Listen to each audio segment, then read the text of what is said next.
Yes, so we are in the final talk of this Exerzitien or Glauben Seminar or Glaubenstag. Wir sind jetzt im Schlussvortrag dieser Exerzitien angelangt.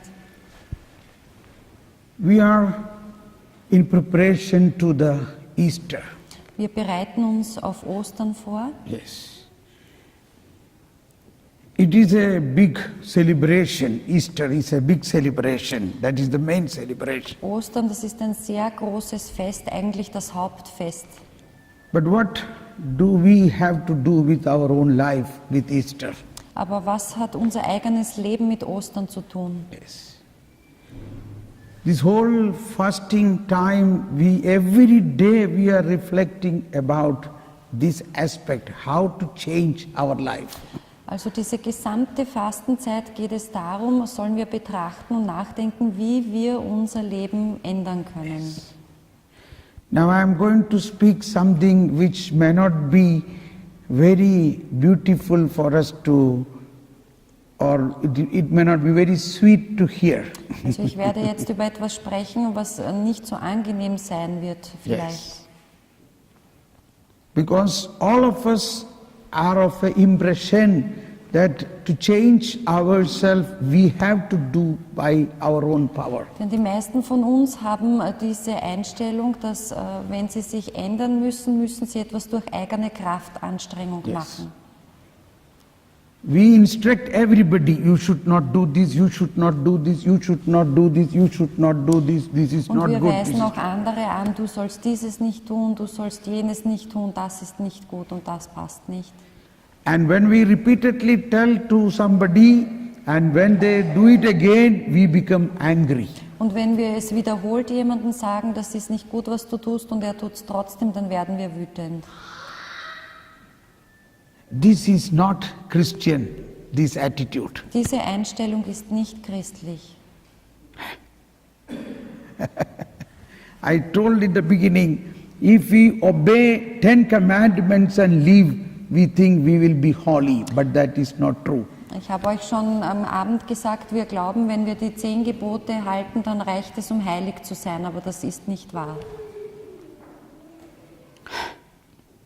From childhood time we were learned this, you must obey all the 10 Von commandments. Kindheit an wurde uns das vielleicht beigebracht, du musst die 10 Gebote halten.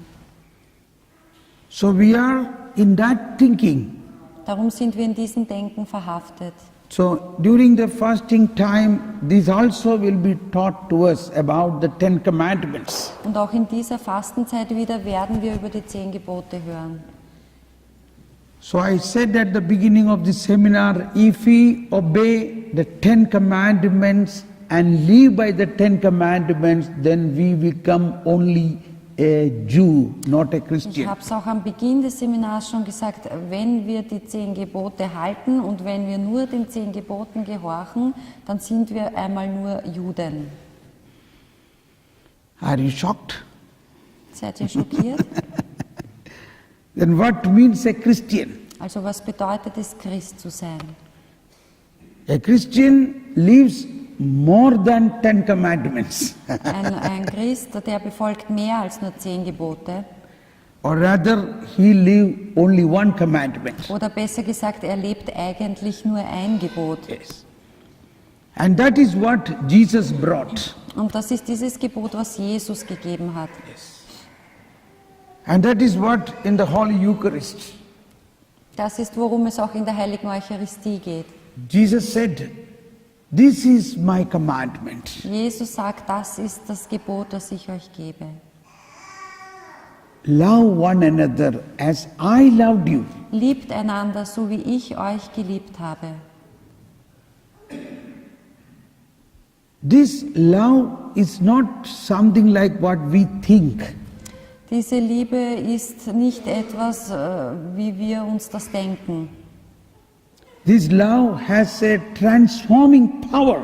Denn diese Liebe hat eine verwandelnde Kraft. This love transmit into our life through Holy Spirit after the death and resurrection of Christ. Diese Liebe wurde in uns eingegossen nach dem Tod und Auferstehung Jesu durch den Heiligen Geist. Through his death he conquered death. Durch seinen Tod hat er den Tod besiegt. By his raising he restored us life. Durch seine Auferstehung hat er unser Leben wiederhergestellt.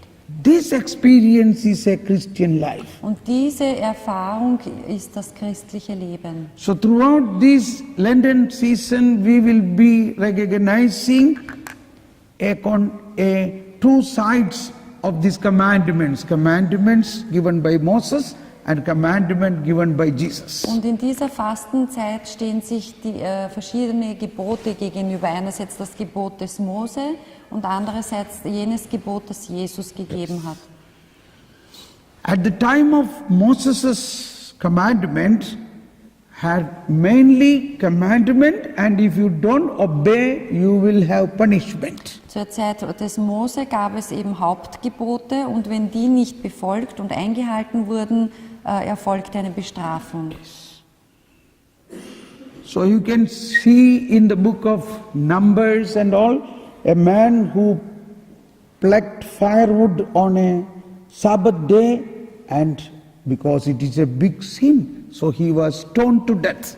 Also im Buch Numeri steht, dass wenn jemand am Sabbat Holz sammelt fürs Feuer und das anmacht, dass er dann bestraft werden muss, weil das eine große Sünde ist. So in the Old Testament we have commandments and punishment. Also im Alten Testament haben wir Gebote und Bestrafung. There was no forgiveness. Es gab nicht die Vergebung. Whereas Jesus, at the beginning of his coming, he brought the forgiveness of God to us. Aber gleich als Jesus gekommen ist, hat er uns die Vergebung gebracht. Yes. This is a very great aspect of Christian life, forgiveness. Das ist ein großer Aspekt des christlichen Lebens, das Vergeben. He taught us a prayer. You pray in this way, our Father Er in hat uns heaven. ein Gebet gelehrt und er hat gesagt, betet auf diese Art und Weise. Vater unser, der du bist im Himmel. Our Father. Unser Vater. He did not say my Father. Er sagte nicht mein He Vater. did not say your Father. Er sagte auch nicht euer Vater, Our Father. sondern unser Vater. My Father is your Father. Denn mein Vater ist auch euer Vater. This itself is the biggest difference between Old Testament and New Testament. Und das selbst ist schon der größte Unterschied zwischen dem Alten und dem Neuen Testament. In Old Testament, they never recognized God as a father. Im Alten Testament hat man Gott nicht als Vater bezeichnet. And then he said, forgive us as we forgive others. Und dann betet er weiter, vergib uns unsere Sünden, wie auch wir vergeben unseren Sündigern. This is a Schuldigern. big controversial point. Das ist ein sehr kontroversieller Punkt, Because in the Old Testament there was no forgiveness. denn im Alten Testament gab es diese Vergebung nicht. Forgiveness was only from God, not man to man. Denn Vergebung gab es nur von Gott und nicht von Mensch zu Mensch. Anybody in Old Testament, if anybody found they are sinners, all others have a right to even kill them, punish them. Also im Alten Testament, wenn man jemanden als Sünden erkannt und anerkannt hat, dann hatten alle ein Recht, diesen zu bestrafen oder zu töten. No forgiveness. Keine Vergebung. And that is why in the New Testament Jesus purposely in front of the Pharisees he is telling, I forgive your sins, and the Pharisees become astonished. What are you? Who has given authority to forgive? Und darum hat Jesus absichtlich in Anwesenheit der Pharisäer gesagt, ich vergebe dir deine Sünden. Und die Pharisäer waren empört und sagten, wer hat dir die Erlaubnis gegeben, Sünden zu vergeben? And Jesus purposely did this and said, I say this so that you must know the Son of Man have authority to forgive. Und Jesus hat das aber absichtlich gemacht, um ihnen sagen und aufzeigen zu können, ich wollte euch zeigen, dass der Menschensohn die Autorität hat, Sünden zu vergeben. In many places, Jesus said this, and immediately the Pharisees objected. How can you say? He's saying blasphemy. How can you forgive sins? Also oft hat Jesus das gesagt und immer haben praktisch die Pharisäer dann rebelliert dagegen. Wie kannst du das sagen? Wie kannst du so etwas behaupten? This is the speciality of the new covenant, Das ist die Besonderheit des neuen Bundes, which was different from the old. die sich dadurch vom alten Bund unterschied. So Jesus, after the resurrection, came and breathed upon the apostles, and the first thing he said, I give you authority to forgive sins. Whosoever sins you are forgiven is forgiven. Und darum kam Jesus auch nach seiner Auferstehung und hauchte die Apostel an und sagte, ich gebe euch die Macht, Sünden zu vergeben. Wem ihr die Sünden vergebt, dem sind sie vergeben.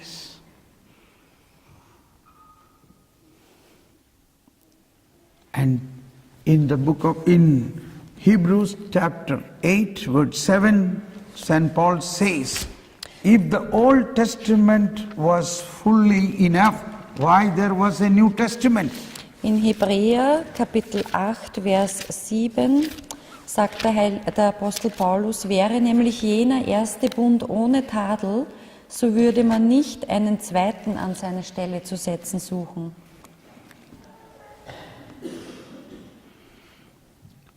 But he finds fault with them and says, behold, the days are coming, says the Lord, when I will conclude a new covenant with the house of Israel and the house of Judah. Und dann tadelt er sie, wenn er sagt, seht, es werden Tage kommen, spricht der Herr, in denen ich mit dem Haus Israel und dem Haus Juda einen neuen Bund schließen werde, nicht wie der Bund war, den ich mit ihren Vätern geschlossen habe, als ich sie bei der Hand nahm, um sie aus Ägypten herauszuführen.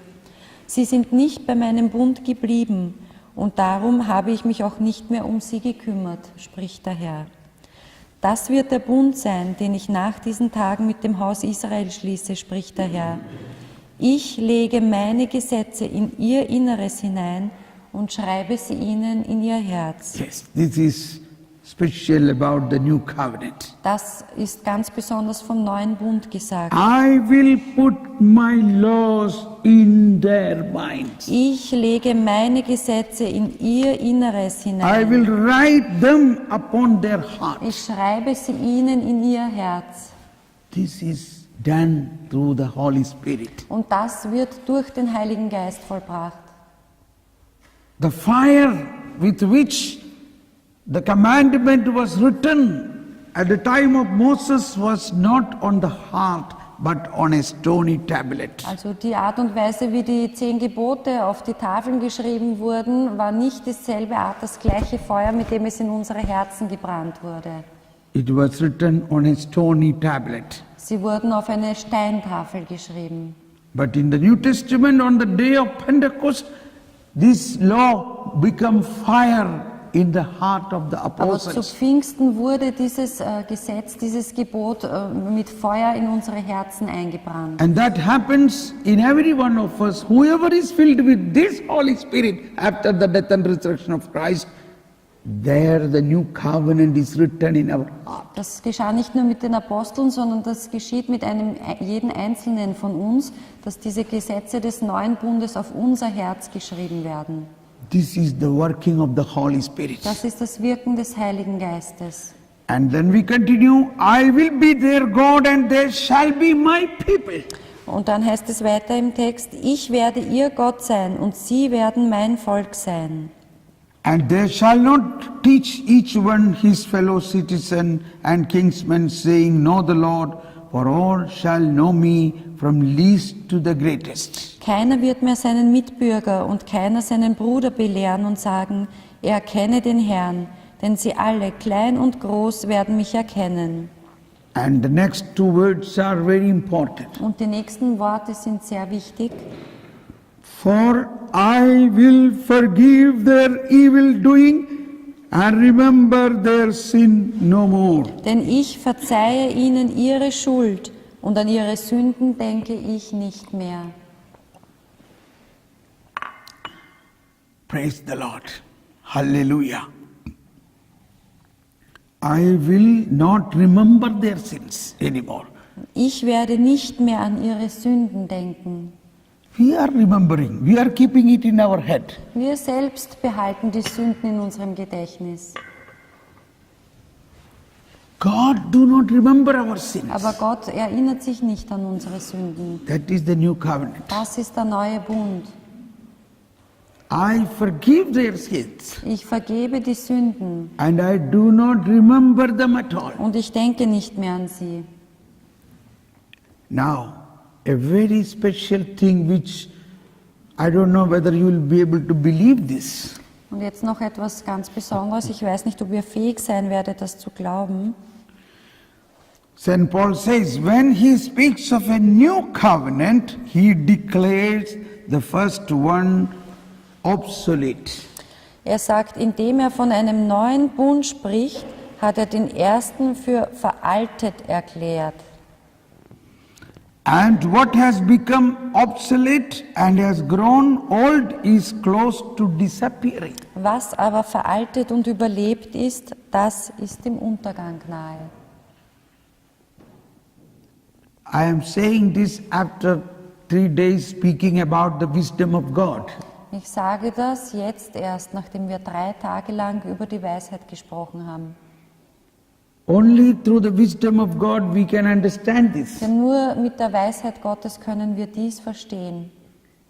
When I said this, some people say, oh, that is what St. Paul said it. Und wenn ich das manchen Leuten sage, dann sagen sie, naja, das ist ja nur das, was der Paulus gemeint hat. From childhood onwards, we were strictly obeying all the Von commandments. Kindheit an haben wir uns streng an die Gebote gehalten. That is Christian life. Das ist christliches How Leben. can St. Paul say all that is obsolete? Wie kann der heilige Paulus sagen, all das ist veraltet? But St. Paul also say, I was also a man obeying all the commandments and living. I was a Pharisee, I was a Jew. Aber der heilige Paulus sagt ja von sich selber, ich war selber so einer, der eifrig das Gesetz befolgt hat. Ich war ein Pharisäer, ein Jude. But when I met the Christ, when the Holy Spirit came into me, I realized that is not the new covenant. Aber als ich Christus getroffen habe, als der Heilige Geist mich erfüllt hat, erkannte ich, das ist nicht dieser neue Bund. New covenant is something different. Der neue Bund ist etwas anderes. That Christ takes away our sin. He already taken away our sin. We have to only believe in that. Der neue Bund ist, dass Christus unsere Sünden hinweggenommen hat. Und wir sollen nur daran glauben, er hat es bereits getan. He made us holy, Er macht uns heilig. not because of our obeying the commandments. Und zwar nicht deswegen, weil wir den Geboten gehorchen. This is not easy to understand. Das ist nicht leicht zu verstehen. Romans chapter 3:20 says In Römer 3,20 heißt es, that law has been given to us so that we know what is sin. 3:20. denn durch Werke des Gesetzes wird niemand vor ihm gerecht werden. Durch das Gesetz kommt es vielmehr zur Erkenntnis der Sünde. Yes. No human being will be justified in his sight by observing the law. Denn durch Werke des Gesetzes wird niemand vor ihm gerecht werden. The law has come only for consciousness about sin. Durch das Gesetz kommt es vielmehr zur Erkenntnis der Sünde. Then how we will be justified? Also wie können wir gerechtfertigt werden? How the righteousness we experience? Wie können wir Gerechtigkeit erfahren? How we will become holy? Wie sollen wir heilig werden? How we will enter into the kingdom of God? Wie werden wir in das Reich Gottes eintreten können? This is the new covenant. Das ist der neue Bund. Now, verse 21 onwards.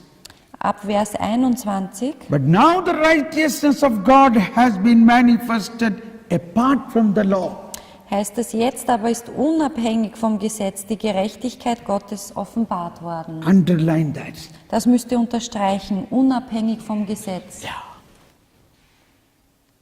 Apart from the law. Unabhängig vom Gesetz. It is not easy to understand. Es ist nicht leicht, es zu verstehen. Pray for wisdom. Betet um Weisheit. Oh, Holy Spirit, O Heiliger help me Geist, to understand this. hilf mir zu verstehen. I understood this only at the age of 60. Ich habe das erst mit 60 Jahren verstanden. So don't worry if you don't understand. Also macht euch keine Sorgen, wenn ihr es nicht gleich versteht.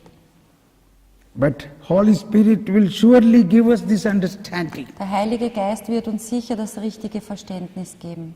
Now the righteousness of God has been manifested apart from the law. Jetzt aber ist unabhängig vom Gesetz die Gerechtigkeit Gottes offenbart. Though testified by the law and the prophets. Bezeugt vom Gesetz und von den Propheten. How? Wie? Now the next two words are important. Jetzt sind die Verse 22 und 23 wichtig. The righteousness of God through faith in Jesus Christ Die Gerechtigkeit Gottes aus dem Glauben an Jesus Christus. for all who believe. Offenbart für alle, die glauben. For there is no distinction. Denn es gibt keinen Unterschied. All have sinned and are deprived of the glory of God. Alle haben gesündigt und die Herrlichkeit Gottes verloren. They are justified freely by His grace through the redemption in Christ Jesus. Ohne es verdient zu haben, werden sie gerecht, dank seiner Gnade, durch die Erlösung in Christus Jesus. Now here you see 2-3 important words. Hier sehen wir 2, 3 wichtige Worte. Faith in Jesus Christ. Glaube an Jesus Christus, Redemption in Jesus Christ. Erlösung in Jesus Christus Justified freely und die Rechtfertigung, die freie Rechtfertigung by His grace. durch seine Gnade. Grace is the magic connection here. Grace. Gnade ist hier dieses magische Wort oder diese Verbindung.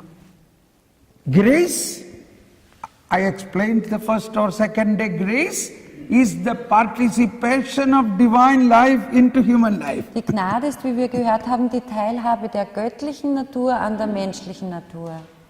So divine life, God's life entered into human life, transformed the human life to divine life. Also göttliches Leben verbindet sich mit dem menschlichen Leben und verwandelt dadurch das menschliche Leben in göttliches. That is how we become holy. Und so werden wir heilig. It is not the work of man, it is work of God in man. Es ist nicht das Werk von Menschen, sondern es ist das Werk Gottes in den Menschen. But those who believe, Aber für jene, die glauben. when we believe, the switch, put on the switch. Wenn wir glauben, dann drehen wir diesen Schalter an. This possibility was there, or this gift of faith, or this activity of faith was there in the faith God gave to Abraham. Und diese Möglichkeit, diese Kraft war schon in jenem Glauben enthalten, den Gott dem Abraham geschenkt hat. This is chapter 3. In chapter 4, that is what is mentioned. Und das wird in Kapitel 4 auch erwähnt. 4 says, 4 and 5 says, In 4,4 heißt es, Römer 4,4, a worker's wages is credited not as gift, but as something due. dem, der Werke tut, werden diese nicht aus Gnade angerechnet, sondern er bekommt den Lohn, der ihm zusteht. But when one does not work, yet believes in the one who justifies the ungodly, his faith is credited as righteousness. Dem aber, der keine Werke tut, sondern an den glaubt, der den Gottlosen gerecht macht, dem wird sein Glaube als Gerechtigkeit This was angerechnet. the faith given to Abraham. Und das war jener Glaube, der dem Abraham gegeben wurde. Abraham believed, Abraham hat geglaubt. so that faith made him righteous. Abraham glaubte an Gott und das wurde ihm als Gerechtigkeit angerechnet. So, today, when we look back, 2000 years back, Jesus took the sin of the whole humanity. Heute, wenn wir zurückschauen auf 2000 Jahre zuvor, dann sehen wir, dass Jesus die Sünde der Menschheit auf sich genommen hat. Now, I ask a question. Und jetzt frage ich euch was. Was your sin was in that what Jesus took upon him? War deine Sünde schon dabei bei dem, was Jesus auf sich genommen hat? Yes? Yes? Do you believe that? Glaubt ihr das? That's the faith. Das ist Glaube. Now, in the Eucharist, we have a collection. You put some money in the collection. In der Heiligen Messe haben wir eine Sammlung und ihr gebt ein Geld ins Körbchen. It is gone from you. Also das ist weg von euch, ja? Das gehört euch Do nicht you mehr. expect to take it back with you? Erwartet ihr, dass ihr die Münzen, die ihr reingeworfen habt, zurückbekommt? No. Nein. You gave it in the Sammlung. Ihr habt sie in die Sammlung, in das Körbchen gegeben It's gone from you. und es gehört euch nicht mehr. This is the offertory possession when we Ja, make. das gehört zu dieser Opferung, diese Geste ist das. That also represent you give your sin in the offertory and you don't take it back home. Und das versinnbildet auch diese Sünde, die ihr gleichzeitig abgebt und nicht mehr mit nach Hause nehmt. This is a good idea. Das ist ein guter Impuls. Whatever you gave to Jesus, he take it upon him. Was auch immer ihr Jesus übergebt, er nimmt es mit sich mit. This is our faith. Das ist unser Glaube.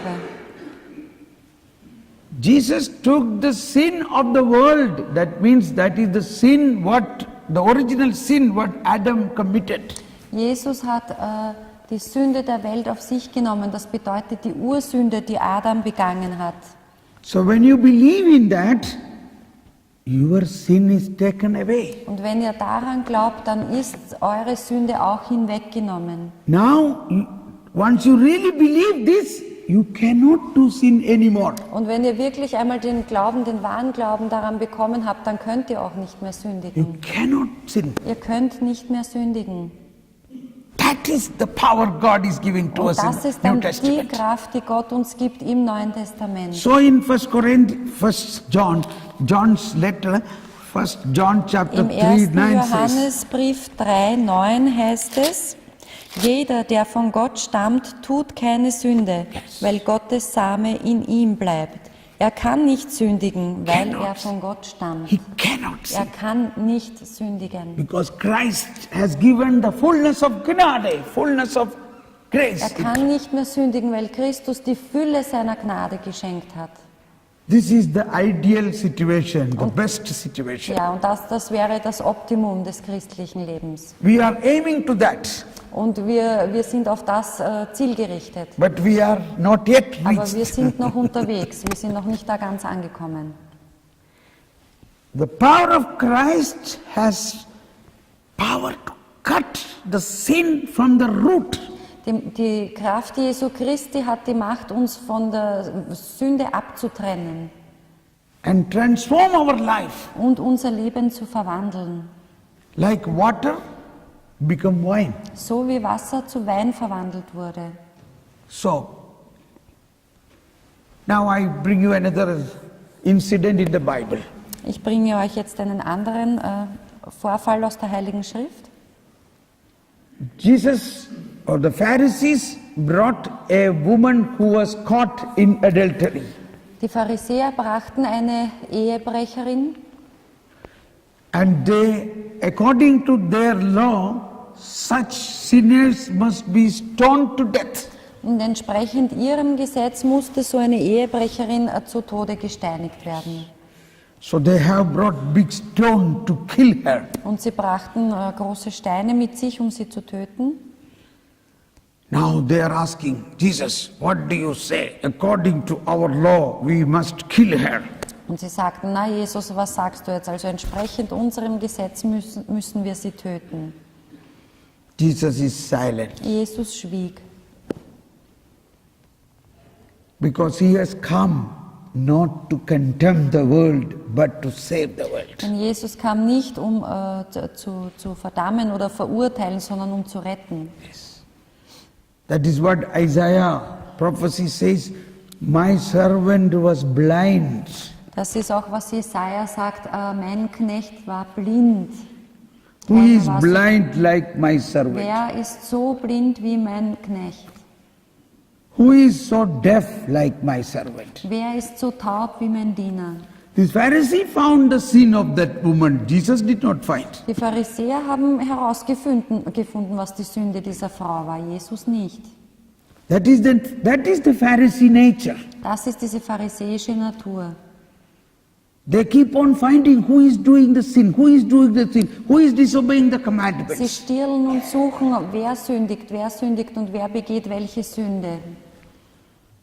And punish them. Bestraft sie. But Jesus never looking for sinners Aber Jesus hat nicht gesehen, was die Sünder to tun, punish them. um sie zu bestrafen. Jesus was looking for sinners to save them. Sondern Jesus hat nach den Sündern gesehen, um sie zu retten. This is the difference of Das old ist and der new. Unterschied zwischen dem alten und dem neuen Bund. Do we have that Pharisee in us? Haben wir diesen Pharisäer in uns? That is the block for experiencing Jesus. Das ist die Blockade, das große Hindernis, um Jesus erfahren zu können. We need a repentance and change from this Pharisee nature more than our sinful nature. Wir brauchen eine Reue und eine Umkehr, um von dieser pharisäischen Natur wegzukommen. Jesus, this triangular situation, Jesus, Pharisees and sinner. Diese Dreiecksbeziehung, Jesus, die Pharisäer und die Sünder, This is, we see many places in the Gospel. diese Dreiecksbeziehung sehen wir an vielen Stellen in den Evangelien. Jesus have no problem with the sinner. Jesus hatte kein Problem mit den Sündern. He loved the sinner. Er liebte sie. And the sinners loved him. Und die Sünder liebten They ihn. touch him, they kiss him. Sie berührten ihn, sie küssten ihn. But the Pharisees are upset. Why that woman is touching him? Why she is touching that woman? Aber She's a sinner. Aber die Pharisäer waren empört. Warum berührt er sie? Warum berührt er jenen? Das sind Sünder. So Pharisees are not able to accept Jesus nor accept the sinner. Die Pharisäer sind nicht in der Lage, Jesus zu akzeptieren oder die Sünder zu akzeptieren. They are sticking to a righteousness of their own. Sie halten fest an ihrer Selbstgerechtigkeit. This self-righteousness is opposition to the righteousness of the kingdom of God. Aber diese Selbstgerechtigkeit ist der Gerechtigkeit Gottes entgegengesetzt. That is why Jesus said, first you seek the kingdom of God and its righteousness. Darum sagt Jesus auch, sucht zuerst das Reich Gottes und seine Gerechtigkeit.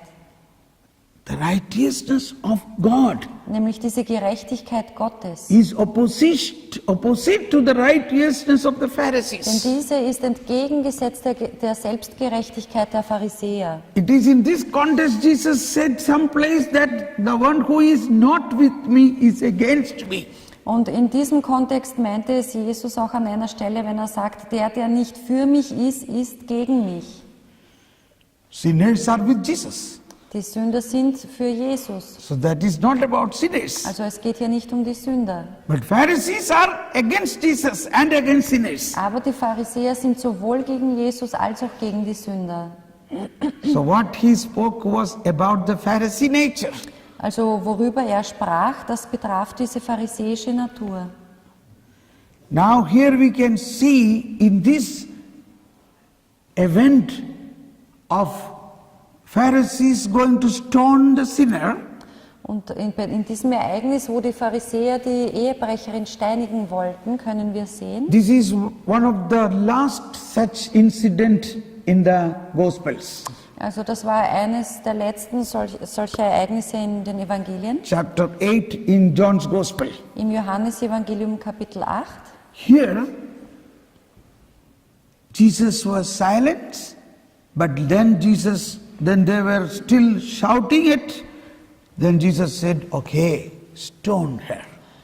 Jesus schwieg Und nachdem sie weiter in ihn drangen, die Pharisäer, sagte er, ist gut, dann steinigt sie.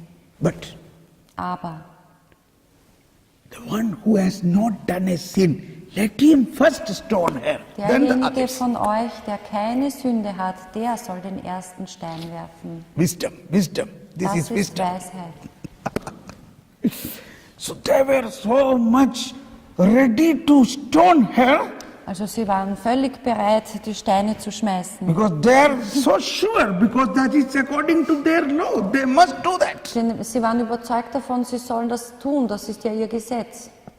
But when Jesus said this, suddenly something touched their heart. Aber als Jesus das sagte, hat sie etwas im Herzen berührt. All this time they were looking at her sin, but now they began to look at their sin. Die ganze Zeit haben sie auf die Sünde der Ehebrecherin gesehen, aber jetzt begannen sie auf ihre eigene Sünde zu sehen. And moreover, this merciful love of Jesus began to touch their heart. Und mehr als das, diese barmherzige Liebe Jesu begann ihr Herz zu berühren. The justification of Jesus Diese Rechtfertigung durch Jesus, began to touch them. diese Rechtfertigung durch Jesus begann sie zu berühren. They wanted to kill her, but suddenly they have no power. Sie wollten diese Frau töten, aber sie hatten plötzlich keine Kraft mehr dazu. This hand which raised to stone her came down, and the stones fell down. Diese Hände, die schon erhoben waren, um die Steine zu schmeißen, sanken langsam hinab und die Steine fielen aus den Händen. And they went back. Und sie gingen weg. This is the power of Jesus. Das ist die Kraft Jesu. What happened here? Was ist hier geschehen? That these men, they actually going to do a sin by murder. They were going to do murder. Was ist hier geschehen? Sie waren gerade dabei, eine Sünde, einen Mord zu begehen. But they are not able to do it. Aber sie waren nicht mehr fähig, ihn auszuführen. They are not able to do that murder. Sie waren nicht mehr fähig, diesen Mord auszuführen. That is the power of Jesus. Das ist die Macht Jesu. That you cannot do sin if you get a touch of the Lord. Dass ihr nicht mehr sündigen könnt, wenn ihr